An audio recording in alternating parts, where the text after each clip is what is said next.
pong mga taga-Mindanaoan ay tunay po na may malasakit na kahit hindi po namin kauri, Mapaluzon o Solid North kung tawagin. Ngayon po, dumadanas po ngayon ang Solid North ng matinding typhoon kung saan makikita na po sa mga social media ang kanilang mga bahay na wala na pong pag-asa para tirahan pa yan.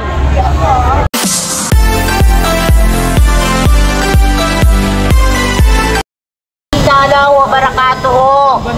Ako po ay isang Muslim na Maranao, representing the BARM region, Autonomous Region Muslim Mindanao. Ang BARM ay sakop po yan ng Lanao del Sur, Maguindanao, Tawi-Tawi, Basilan, at ibang parte ng North Cotabato. Pero ang Sulo ay humiwalay na po, si Governor Dan. Kami po ay nandito po para po magpakita ng suporta para kay Tatay Digong. Dahil noong panahon pa na hindi pa naging presidente, si Tatay Digong ay napakagulo po ng BARM. BARM, ang ibig sabihin po niyan ay Bangsamoro Autonomous Region Muslim Mindanao. Noong kapanahunan pa po ng mga nakaraan administration, mahirap po puntahan ang party ng BARM dahil po nandyan po ang mga terorista. Nandyan po ang tinatawag na mga ISIS, tinatawag na mga iba't ibang grupo na kung saan sinikidnap nila yung mga bumibisita sa party ng BARM para po pagkapirahan nila. Para po takutin ang mga turista na kapag hindi po sila nagbigay ng hinihinging ransom ay puputulan po nila ng ulo. So, nung pumasok po ang Duterte administration, naging tahimik na po ang Bangsamoro Autonomous Region Muslim Mindanao. Para po sa kaalaman ng lahat, kung hindi po dumating si dating Pangulong Rodrigo Roa Duterte, hindi na po makakamtan ang tunay na kapayapaan sa Bangsamoro Autonomous Region Muslim Mindanao. Kaya po sa mga hindi po naniniwala o hindi pa rin tapat na sumusuporta sa dating administrasyon, kayo po ay nagkulang ng pagkakaalam sa mga alituntunin ng mga previous administration. Ang pagkakaalam ko po, Duterte lang po ang tunay ng nagbigay ng kapayapaan sa buong Pilipinas, Luzon, Visayas, Mindanao. Dahil siya lang po talaga ang nagpakita ng tunay na malasakit sa ating mga bawat Pilipino.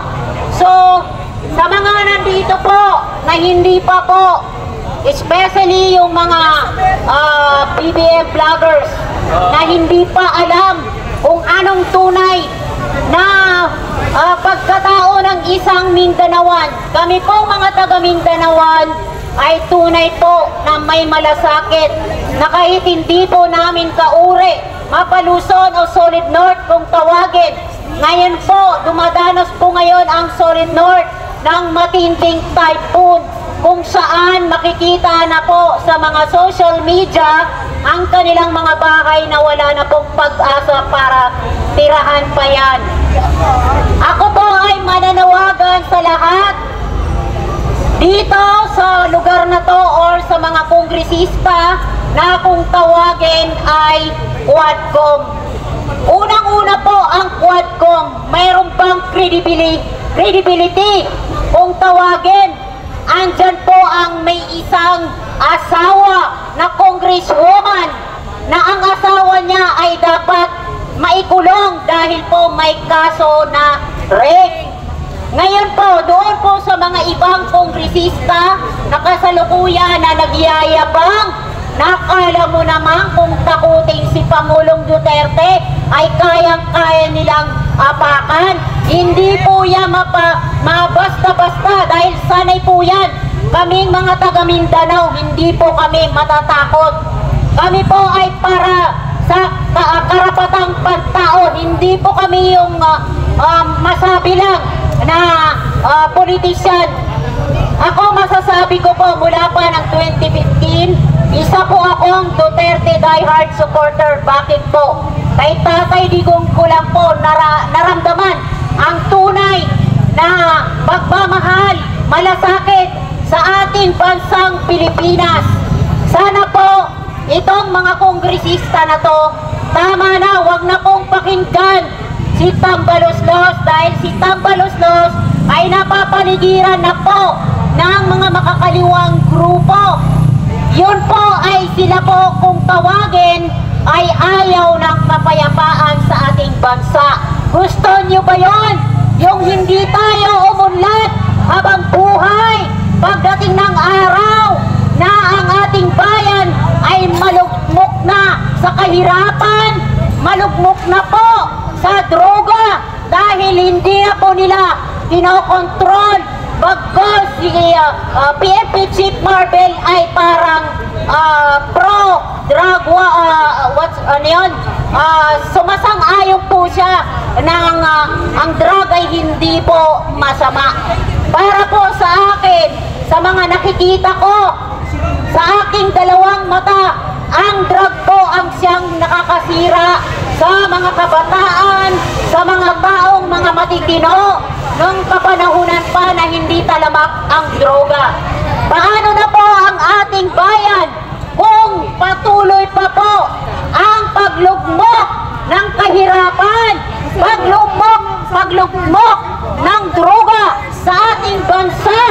Sana po magkaisa po tayo na itong mga wadkog, tigilan na po ang pamimersonal sa dating Pangulong Rodrigo Roa Duterte dahil sila lang po ang tunay.